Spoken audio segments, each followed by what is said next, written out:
Walking போற பார்க்குக்கு நடுவுல ஒரு கடையை போட்டாங்க. வணக்கம் சார். வணக்கம்மா வணக்கம்மா. ஹோம்மேட் ப்ரௌனி பண்ணிருக்கேன் சார். ஹோம்மேட் ப்ரௌனியா? ஆமாங்க சார். இது எப்படி கடை மாதிரியா இல்ல? இது நாங்களே பண்றோம் சார். நீங்களே பண்றீங்களா? நாங்களே வீட்ல பண்ணி. ஆஹா பரவாயில்லையேப்பா. அடுப்பூதும் பெண்களுக்கு பிசினஸ் எதுக்குன்ற காலத்துல ஒரு பெண் வந்து இப்படி வெளியில வந்து ஒரு ப்ரௌனி கடை போட்டு பண்றது வந்து எனக்கு உண்மையில ரொம்ப பெருமையா இருக்கு. ஐயா கொடுங்க.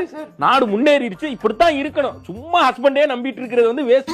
அவன் சம்பாரிச்சாதான் உண்டா? நம்மளும் இந்த மாதிரி குடும்பத்துக்கு ஒரு கான்ட்ரிபியூட் பண்ற மாதிரி வாழணும். அப்பதான் பேலன்ஸ்டா வாழ முடியுங்கிறத வந்து இந்த பெண் வந்து நிரூபிச்சிருக்காங்க. இந்த தருணத்துல இந்த பெண்ணுக்கு நான் வந்து மிகப்பெரிய நன்றியை தெரிவிச்சுக்கிறேன். எவ்வளவுமா ரேட்? 75 சார். 75 ரூபாயா? ஆனா நீங்க எனக்கு இவ்வளவு பாராட்டு கொடுத்தீங்க.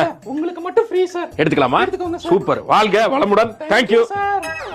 உன்னைத்தானே ப்ரௌனினா? ப்ரௌனியா? ப்ரௌனினா? மறுபடியுமா? ஆனா வீட்லயே செஞ்சதுனா ரொம்ப ஆர்கானிக்கா இருக்கும். இங்க ஒரு பொம்பளை வச்சிருந்துச்சு, இங்க ஒரு பொண்ணு வச்சிருக்கே. எவ்வளவுமா? 80னா? 80 ரூபாயா?